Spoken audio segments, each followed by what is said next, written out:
Hello everyone, welcome back to another video here. So today is I'm bringing y'all my actual Borderlands 4 review. So that's gonna be, it's a little bit interesting. Now, in the background gameplay, y'all are gonna be seeing a little bit of a side quest going on.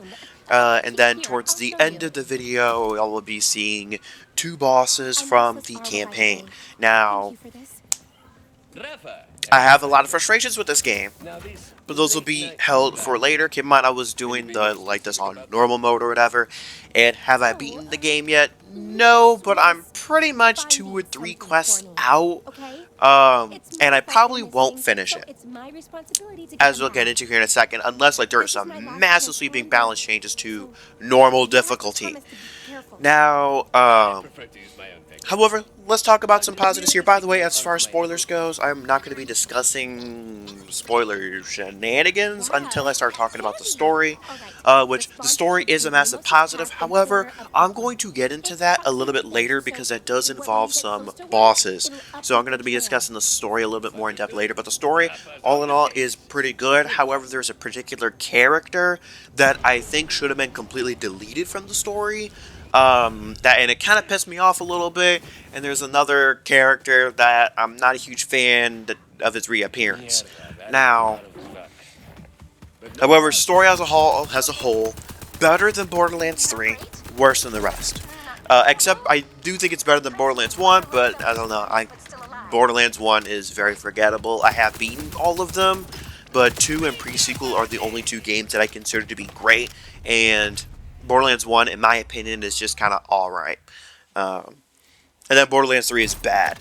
Now, as a whole, I do not think Borderlands 4 is, I don't know if I expressed this when I was playing Borderlands 3, but, as a whole, the gap between Borderlands 3 and the rest of the games was massive.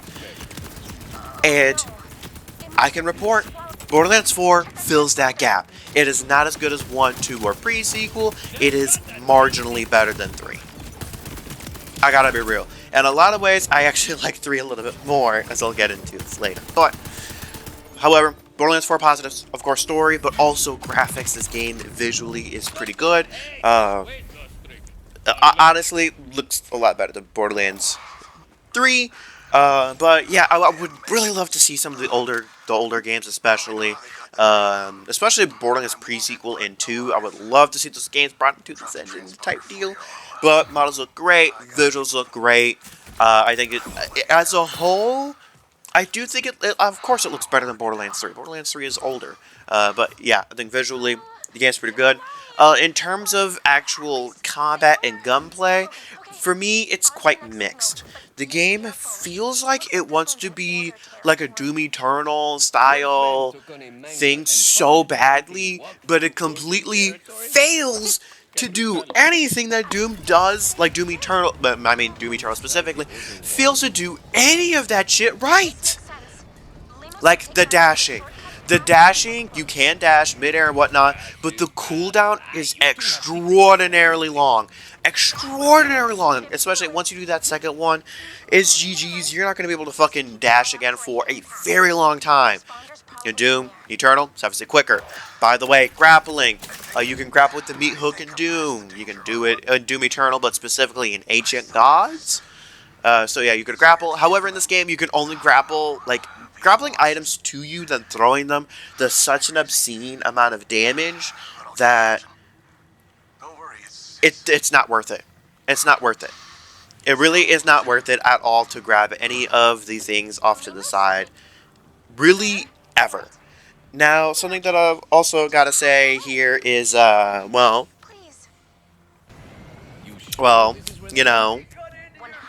you can't grapple. You can't just grapple anywhere. You can only grapple to certain points. Which is a what the fuck moment.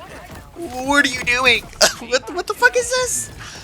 So really the grapple mechanic is just so stupid. You're never going to use it. They kind of hyped it up as, if you're, something that was cool or whatever. But if I'm being perfectly honest, this is probably one of the most poorly thought out things in this game. It could have been entirely removed for a lot of parkour sections. You can also glide, which is nice and all, but I don't know. For me, the whole glider and dashing feels very anti-Borderlands. I don't know about the rest of y'all, but to me, this glide mechanic, I'm not a huge fan of. It makes the game feel way less Borderlandsy, if that makes sense. I'm more so referencing the first 3 games, not including Borderlands 3. But it separates itself in that way, and I'm not a huge fan of the glide mechanic. However, so positives, ordinances, grenades. This is the very first game that I've actually regularly used grenades in, and it does feel good to use. It does feel good to use. However, I'm not a huge fan that rockets are removed from being a weapon and are now just an ordnance item, and there's like a laser beam one as well. There's also knives. I'm not a huge fan of that. Why the fuck can't I use a rocket? Why the fuck can't I use a rocket? Because how I always used to set up my characters were, okay, you had one weapon that I would generally consider to be primary ammo, like an SMG auto rifle. Then another one slot that would be for shotgun or sniper. Then a third slot that would be for a rocket launcher or some like heavy shit, like something I would deem a heavy weapon. Then the fourth weapon being something of an element type that I am missing if I'm missing one. But in this game, there are no rocket launchers. There really are. Okay. If I'm being realistic here, there's only like 5 weapon types. You have assault rifle, pistol, SMG, sniper, and shotgun. That's kind of all you have to work with. That's kind of it. But before getting into the weapons and stuff, some more positives. I do like the side quests. They are pretty well thought out. The one y'all are seeing in the background is not super major, but honestly, I do think it's a very solid. It's a very, very, very solid. I think a lot of side quests are pretty good. If I've done a few of them, I think they're pretty pretty enjoyable experiences. Yes, there are some frustrating moments, but I guess I'll get to that when I get to the campaign. But I don't know, pretty solid. I will say the new characters that are introduced in here are very good. I think the villain is the most maybe not compelling, but I think the Timekeeper is a way better villain than the twins ever were in Borderlands 3, so at least the villain has been improved here. Also, I will say, as far as old characters from the previous game coming back, this is honestly my favorite iteration of that. I'll say number 2 would probably be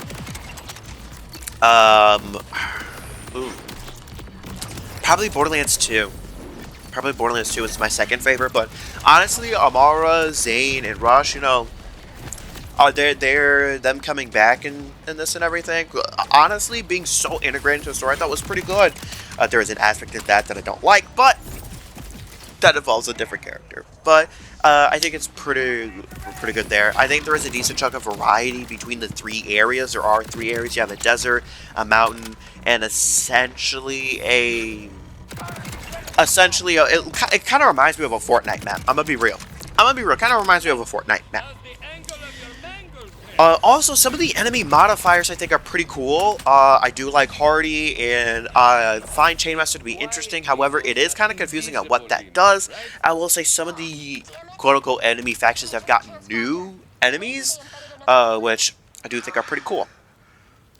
But that's kind of it for positives. Now, you might be asking yourself, why do you not plan on really finishing this game even though you're so close to the end? And the problem is the campaign.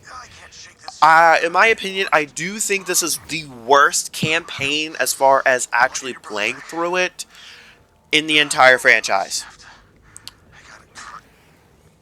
I do think it's even worse than Borderlands 3 in terms of actually playing through it, at least as a solo player, as a solo person. But my main issue is things are fine until you reach Zane. Until you reach the area Zane is in. By the way, my area progression here is I went and did the mountains first. Then I started the desert, got to a certain point, which if y'all saw the stream, y'all know where it ended at. And then I went back to, do the Zadra stuff, and then went back to Zane. But Zane, after you get to that section that y'all saw on stream, holy shit, the campaign is a complete slog. It's a complete slog. Because the campaign doesn't really scale with you. Well, okay, here's how it kind of happens. So, the areas and they have like a seem like they have a set level to them, like for beginning area level 10, mountain level 20, desert level 30. I don't know the exact levels, but once you pass those levels, those areas do not get that much easier. They will kind of scale up so that level 10 area will all of a sudden be like 25, level 25, even though you're level 30. And then the mountain area will still be like level 28, even though beforehand it was like level 20. So that, to me, pisses me off a little bit, because what's the point of getting XP if the areas that were difficult for you at the time are still going to be a pain in the fucking ass? And yeah, like, there's no point in having levels if going back to previous areas is just going to be just as difficult. And by the way, I'm on normal difficulty, like, and I'm having such a hard time. Such a hard time. A lot of the times it feels like I'm bashing my head up against the wall. Also, side note, positive bosses, but we'll get into bosses later. I want to get into story shenanigans. Now, but just awful to play through. To the point, like, at least, and also another issue is loot. Now, not in terms of rarity, but in terms of quality of loot. I think a lot of people have like, oh, Borderlands loot is fixed because legendaries are super rare, purples are purples or whatever. However, the problem that I have currently is every single legendary that I have gotten in this game, except for one, has been bad. And honestly, there's the two that I have that I'm like, y'all will see me using in the background. To me, they're serviceable. They're serviceable. There's nothing really legendary about them in terms of how they fire, unique effects or anything, which the game does not tell you. They just have a little message on them, and that's kind of fucking it. And I hate how, I guess, the whole module system, as far as you can equip a thing that buffs skills on your character, that's still a thing. However, you still get drops for other characters that you have not even created. Because one of the bosses dropped 2 legendary things, and my character cannot use them. A lot of the legendaries that I have, I can't even fucking use because they're tied to a specific character. One of which I never ever plan on using, ever. Period. Like, why not just... And the pool of weapons is so fucking massive that the likelihood that you're going to get anything even good is slim to none. Across my entire time playing this game, I have not gotten a singular purple. I have not gotten a singular blue or higher that I've enjoyed using all the way through. It's just, the guns are kind of mid. I have noticed some certain foundries or whatnot are kind of rare. For instance, Jacobs, outside of the early game, I have really barely been getting any Jacobs weapons, even, and that's like my favorite foundry. Also, some element types I've noticed are way too common, and some are way too rare. For example, toxic, radiation, and shock, in my opinion, are too rare, and fire and ice are way too common. Because I think I've only even seen a couple radiation-based things. But yeah, electric, especially toxic, is extraordinarily rare. Extraordinarily rare. That's why I've had a legendary on for so long, just to help out with enemies that have a toxic shield, because, like, it's one of the few toxic weapons that I've ever gotten. So, there's a problem here. I will say the mod system is still back from Borderlands 3, and I really did not like it in Borderlands. I hated it in Borderlands 3. In this game, it's very negligible. It's kind of one of those, if a weapon has multiple element types, you can swap between the two. But it's kind of one of those things, it's there, it's not offensively bad or anything. And I will say, in this game, I have felt a little bit more drive to swap the alt mode, like, depending on the circumstance. For instance, one of the Vladorf auto rifles has a flamethrower attached to it.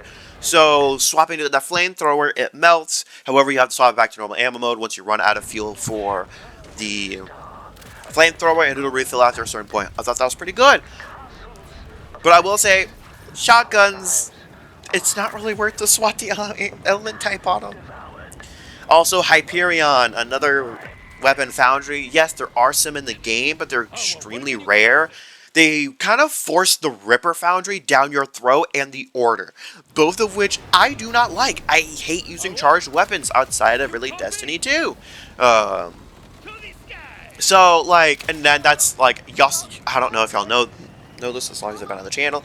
It is extremely rare for me to use linear fusion rifles or fusion rifles as a whole. So, I generally don't use charged weapons.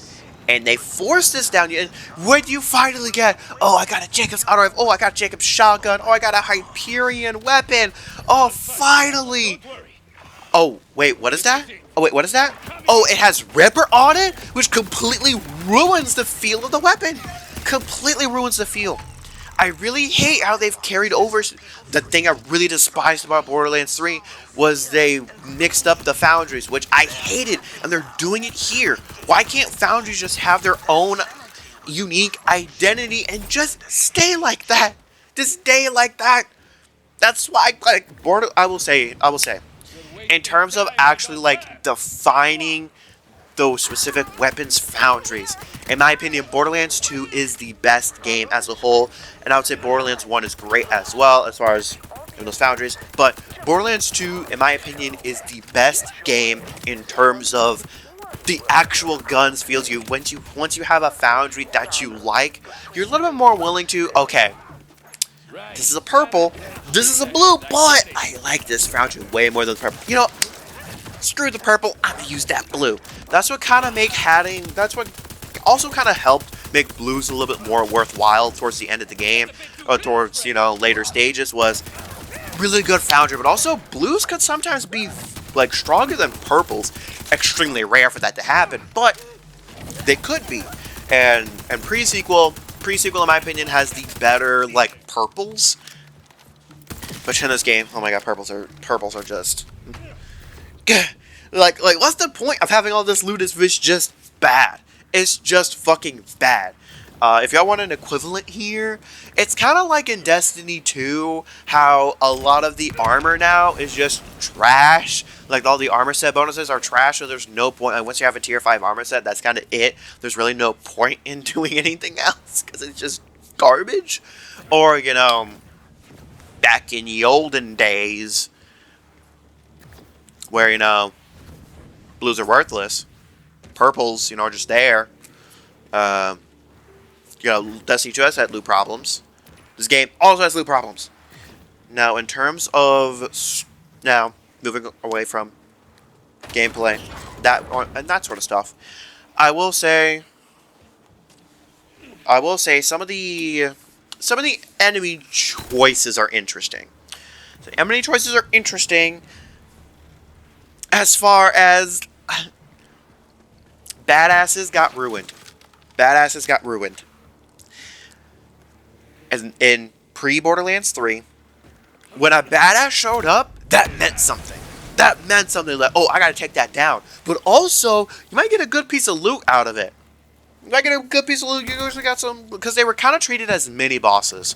Like, not like absolute bosses, but they were treated as like mini bosses essentially. In this game, they happen so often. There really is no sense of a mini boss in this game.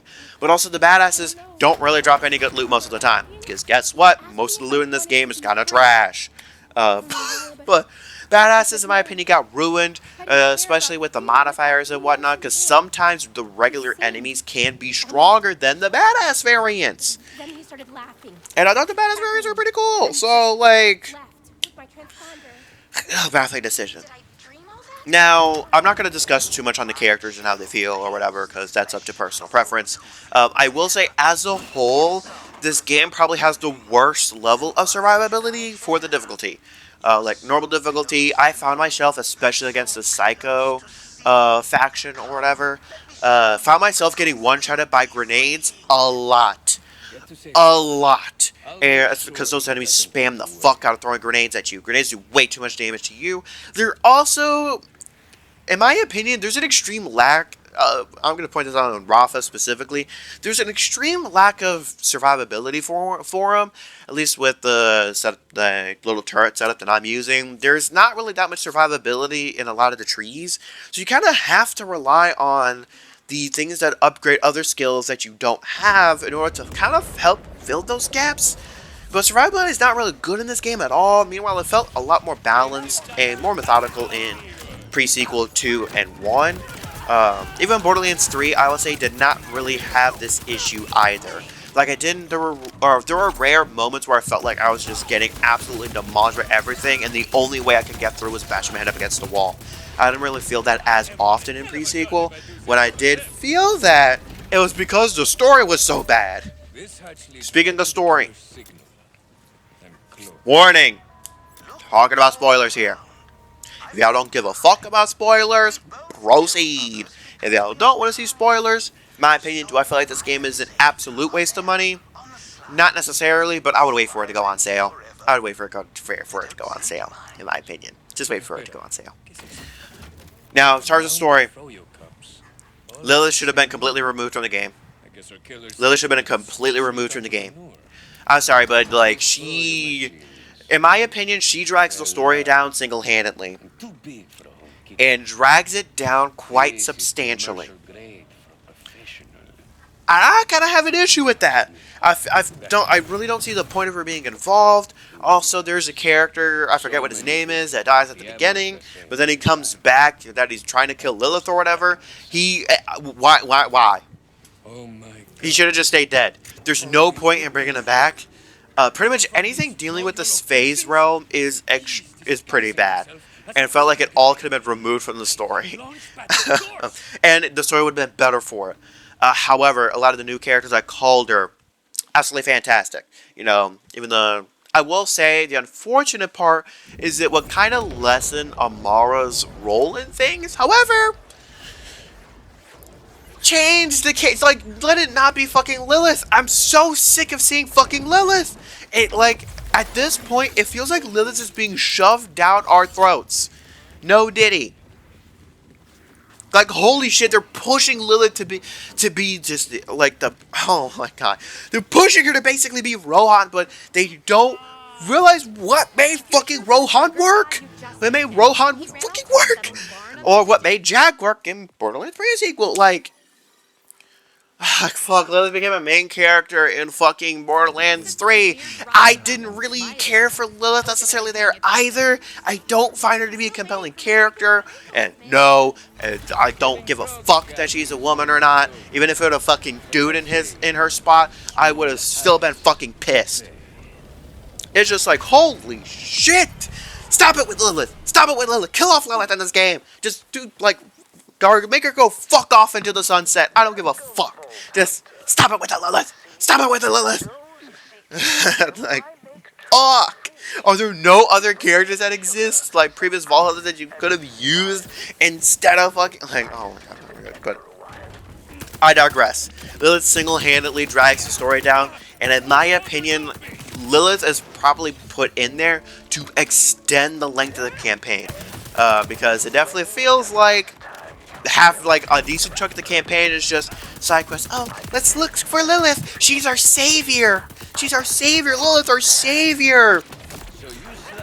Even though she was treated like a savior in the previous game.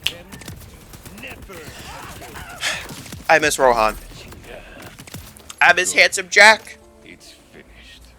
Even when Jack was a quote-unquote good guy, something, whatever he was. Just come on. That being said, Timekeeper is a good villain. So, of course, is he anywhere close to Handsome Jack? Absolutely not. But yeah, he's way better than whatnot. Like, probably one of the better villains that they've come up with recently. Now, as far as the individual characters themselves, I'm not going to go too in depth. I really do like Amara. She's my favorite siren that's been carried across the game. She's my favorite. Nobody else is even close to that. In my opinion, as well, I do like Zane. However, I don't know, it's a little off. It's a little off. There's something a little bit off. I find it a little bit hard to explain, but Zane's character doesn't feel quite right until later on in the story. And I like Rush's character as well. It's just, man, just a lot of the great stuff that is in the story was introduced just me off a little bit. That they drag too much of the old shit in. I felt like Borderlands 4 really should have just really tried to push doing away with the old and bringing in the new. And they really did not do that well enough because of Lilith's involvement. It's just, there's just no reason for it to be here. But, however, I do want to talk about bosses, because I will say here, now in this video, I'm only going to be showing Vile Lictor and Saul later, or whatever his fucking name is. I just know him as Big Boy. But Idolator Saul or something like that. I'm just going to call him Saul. But Vile Lictor and Saul are both great bosses. The repeat for Vile Lictor isn't particularly the best necessarily, but I'm not going to be showing the Ripper Queen Caligo because you fight her twice. And I don't want to run through that area again because, of course, the game brings up the difficulty even though you've leveled past it at that point. But Vile Lictor, I thought was a great sub-villain. I do think Saul is probably worse if I were to rank the 3 big baddies or whatever. Yeah, but I would rank them as probably Idolator, Saul. Well, in terms of actual story, Vile Lictor is the best one. Saul is probably number 2, and Ripper Queen's probably number 3. Both the Ripper Queen and Idolator Saul are a little bit weaker. However, honestly, I would probably put Ripper Queen just a little bit ahead because she does make a reappearance, but she's her area so bad. However, in terms of actual combat, I would say Saul is probably the best of the 3 bosses. And by the way, I'm not mentioning any of the other bosses. Those are 3 that I really want to discuss.